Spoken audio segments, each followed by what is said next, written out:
Good morning, everyone, and welcome to Go Native Farms. And today we're going to be taking a look at this Navajo Hubbard Banana Squash. And look at how far that stuff goes down. It is growing like crazy. Now, I do have probably 5 or 6 plants in here, but it is just growing out of control. And then next to it, we have some watermelon down there as well. And first, let me show you these awesome Hubbard squash because they're getting huge.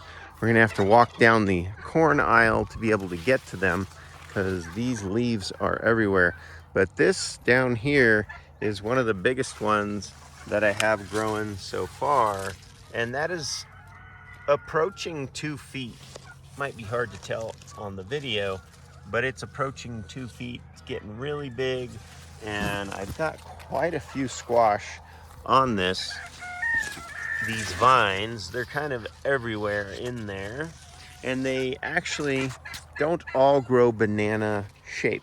Some of them, let me show you down here, are growing more of a kind of traditional shape, but the color's not exactly traditional on these Navajo Hubbard. I really love them, and I haven't eaten them, but I love how they're growing. They're growing really good down here. And what I basically put in the soil down here was a good amount of the chicken manure and the alpaca manure as well. Oh, there's another huge one way down in there. And we're gonna walk up on that one. I'm gonna show you another good looking Hubbard squash. They're really growing well. These seem to be a little bit resistant. That one's huge, yeah, it's about almost 2 foot long as well. And doing really good. They seem to be a little bit resistant to the squash bugs, and I'm not seeing a whole lot of squash bugs this year on these guys, so I'm hoping that's the case.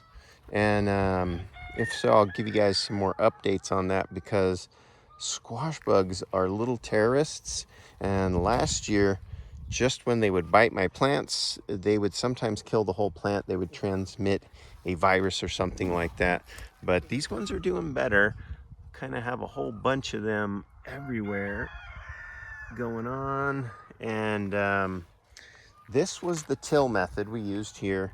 And the till method seemed to do a lot better than the no-till method. And I do have one more down here, kind of a smaller one. I'll just show you. But everything I did with the till method came out really good. That's another one that's more of the traditional shape. This one right here hasn't expanded quite as much as the other ones, but it's doing pretty good.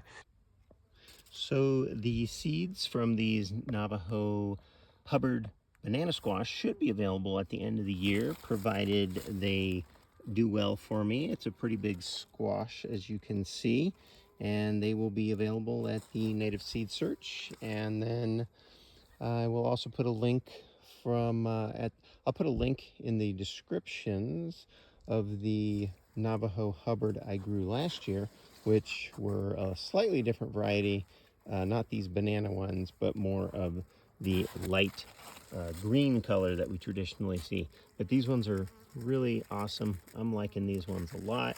I think they're gonna weigh more than the ones from last year.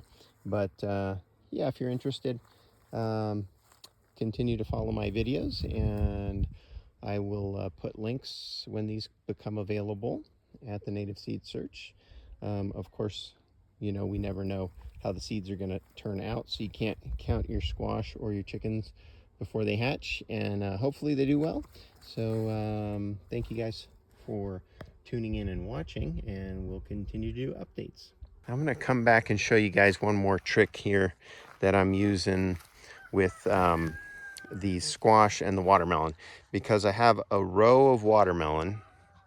This whole row here is watermelon, and then there's cantaloupe over there, and they're really kind of growing out of control. I don't know if you can see that. Those watermelon are everywhere. But back here, I was having a little bit of a problem where this squash is outgrowing the watermelon. They're overgrowing them, like you can see right here. And when this happens, basically all I do is I just take these vines, and then like this one too, I'll show you right here. This vine of the squash is growing over the watermelon, and you don't want that to happen, or they're going to put a little too much shade on the watermelon and they won't do as well for the watermelons. So we just grab this whole vine here, and then I just kind of put it off to the side, and just like that. And now this vine is going to grow out into the corn over here, and it's not going to be any type of an issue. So don't let your squash overgrow your melons, and you probably need to leave a little bit more room. I didn't realize quite how big these guys would get. Sometimes squash can just grow really out of control, which is a good thing, but they can overtake your other parts of your garden. So, and let me just show you one other cool thing in here. A couple more of these squash. They kind of grew side by side right there, and we're just getting a whole lot of these everywhere. So this variety seems to be very prolific. It does like that manure. You want to till that into your soil, and do that ideally if you could till it in the year before, and then kind of let that break down over winter, then you're going to get a whole bunch of squash everywhere. So that is the till method we used here. And then I'm going to show you one more squash part of the garden where we have a bunch of squash that didn't do so well. And because things don't always turn out well when we garden, and it's right over here. And we did no-till over here, and the no-till just did not do so well for these squash. So this whole section over here has a whole lot of squash in here, and they're doing fair at best. And I'm giving a little too much credit by saying fair at best. They're not doing very well at all over here with this no-till method. So not having a lot of luck with the no-till, and I'll kind of just walk down and show you. I had a lot of really good germination rate out here with these Navajo Hubbard, but the no-till just almost everywhere, just really not liking it. You can see them struggling out here. For the future, I'll play with the no-till some more because I would really like for it to work, but it's just not working. So I'm not going to plant in large sections with no-till, but I'll mess with it on a smaller scale. And you can just see all these squash down here just kind of struggling. The color's off. Not really doing the greatest out here. Lots of flowers. The bees are liking the flowers, but nothing to brag about over here. And I'm going to show you the best spot has been down here. These ones are a little bit bigger. I'll probably get some squash on here, but I don't think that they're going to have a large size because they're kind of just struggling here with this no-till. Never really seemed to like it.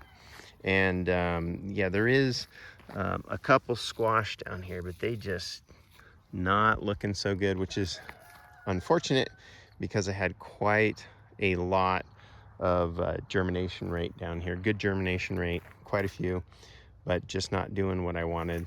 So if you guys are having success with no-till and squash, then please leave me some comments, because I certainly would like to be able to do that in the future, but right now just not working.